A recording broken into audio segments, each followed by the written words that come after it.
most efficient aircraft they can have, and supporting the operations side in that optimization. And also the maintenance element as well, critical to environmental efficiency.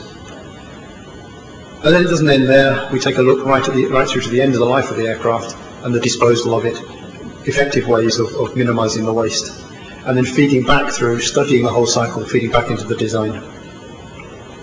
So a full cycle approach, a whole business approach to environment. But we have to recognize that we don't sell aircraft just because they're environmentally friendly. Of course, the market needs become critical. We have to work with our customers, understand the market, and understand those things, those demands on technology and on the product that drive our new direction. We mentioned the DOC, the fuel burn and such like, but dispatch reliability really very critical. Turnaround times more and more become critical as the airlines look at their operation. Clearly time on the ground is not revenue earning, time in the air is what people pay for, time to get places. So step change in turnaround time, step change in reliability. The passengers, the end passengers, do differentiate on comfort, on additional services.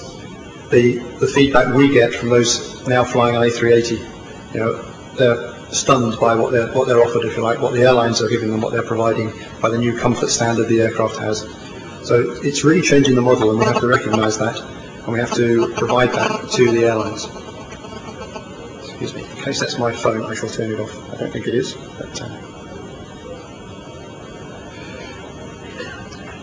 and the environment side, of course, noise, night operations, enabling night operations through reduced noise, through steeper descents, better flying out, such like, and right through to green manufacturing and recycling.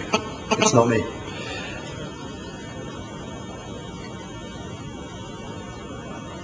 So, what do we build on? Now we'll start to spend a little bit of time looking at some technologies.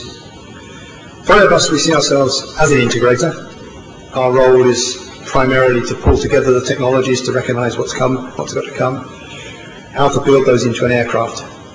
We pull on the various disciplines, if you like, the structures, aerodynamics, systems, the supply through the engine suppliers, and build all those into future configurations, optimized solutions. Today we can see a build-up of technology opportunity in the structures field, which might provide us something like a 10% benefit. Similarly in aerodynamics, similarly in systems. And some of the future engines are perhaps in the 20 to 25%. But of course you can't have all of those at once. And the skill of the aircraft integrator is to recognize what goes with what, how to make the most out of any individual technology, and how to deal with, if you like, the penalties that go with integrating one technology onto an airframe. So if we look at some of the engine technologies, very good on the bench, but when you start to build them into an airframe, you see negative impacts, and we have to understand those. We also need to recognize, as I said, what it is the customer wants. There's no strong drive to make a short-haul aeroplane fly fast. The issue for a short-haul aeroplane is really minimizing time on the ground, minimizing time for getting passenger throughput, if you like, providing a service that's very reliable, with minimum maintenance operations that don't take the aircraft out of service, those sort of things, minimum cost of purchase, and dealing with the issues of high volume manufacture. So different issues, but perhaps a long range aeroplane, which is really emphasized around passenger comfort, long range cruise performance and such like. Different type of model. So the integration and the focus on customer needs becomes critical. And aerodynamics, therefore, become a key area for that. In one area we might be driving for maximum efficiency in cruise, the other might be looking at climb and descent. Systems, very broad topic, I'll talk about an example in a minute. Systems can enable point-to-point, maximise and improve the point-to-point performance of the aircraft. They can, it can do a lot in the way of energy management. Aircraft energy management is critical to environment, critical to fuel cost, everything else. And of course the engines are absolutely vital to the whole developing story. To dive into some of those in a bit more detail, well, we've heard an awful lot about structures today and about composites particularly, and composites are critical to Airbus. We've got now, whatever it is, nearly a 30-year history in application of composites to primary structure on aircraft, and the new A350 is composite wing, composite fuselage, composite empennage, and nearly very high percentage composite aircraft. But at the same time, advanced light and hard alloys are critical, do have a role, and we continue to develop in those areas. We're looking at new joining processes, bonding, welding, etc. Yes, the new composites, what can do for us? How can we make more effective structures, more economically viable structures, dealing with some of the challenges that come with composites, because they're not the perfect material. There are downsides that go with composites as well, and dealing with some of those, addressing those, the issue of conductivity, for example. A metallic structure has a conductive capability, acts as a natural earthing circuit for electrical systems.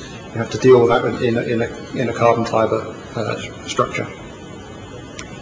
And then getting into the detail of optimizing the design through advanced structural optimization tools, minimizing the weight, understanding the loads, and distributing in the most effective fashion. And of course taking advantage of what new materials can offer. And then as we look forward more, thinking about smart structures, what they can do for us, what health monitoring can do for us, and what the future of nanotechnologies offer. So material manufacturing technologies continue to make, and the future of them continue to make a significant contribution to the competitiveness of the aircraft.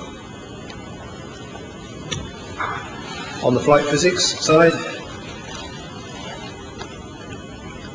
the ability and the capability nowadays to aerodynamically optimize an aircraft analytically is tremendous.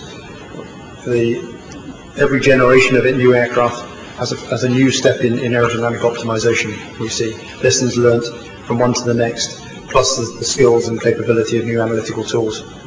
And to some extent, we see that the current technology is almost reaching an asymptote, certainly with high-speed aerodynamics.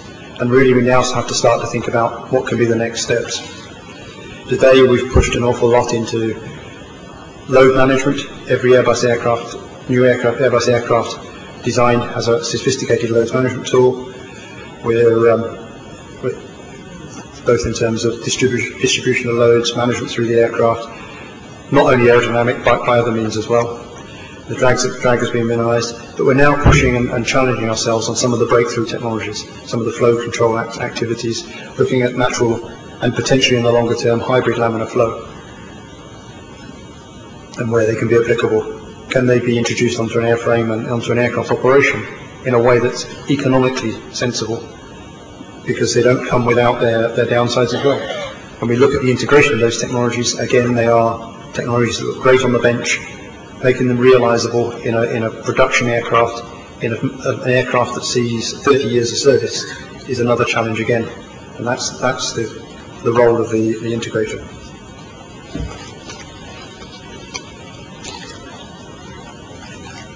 Excuse me.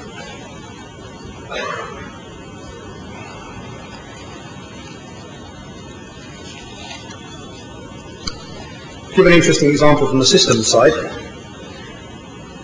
Some of the breadth of thinking and how, as an integrator, it becomes important to think about the whole picture. Fuel cells are a technology that's being looked at quite extensively in the automotive industry, and we're now spending quite a lot of time looking at their application for our aircraft. A fuel cell as a direct power source has some value over an APU, but it's questionable today whether it makes sense or not. But if you look at the potential opportunity not only to replace the APU, but to look at it as an integrated system, and look at if you like, the spin-offs that can come from the operation of the fuel cell, where it replaces the APU, it can potentially provide emergency power as well. It effectively can replace the ground support equipment, replace the batteries, and the byproduct as well, byproducts of the operation of the fuel cell, providing inert gas into the fuel tanks.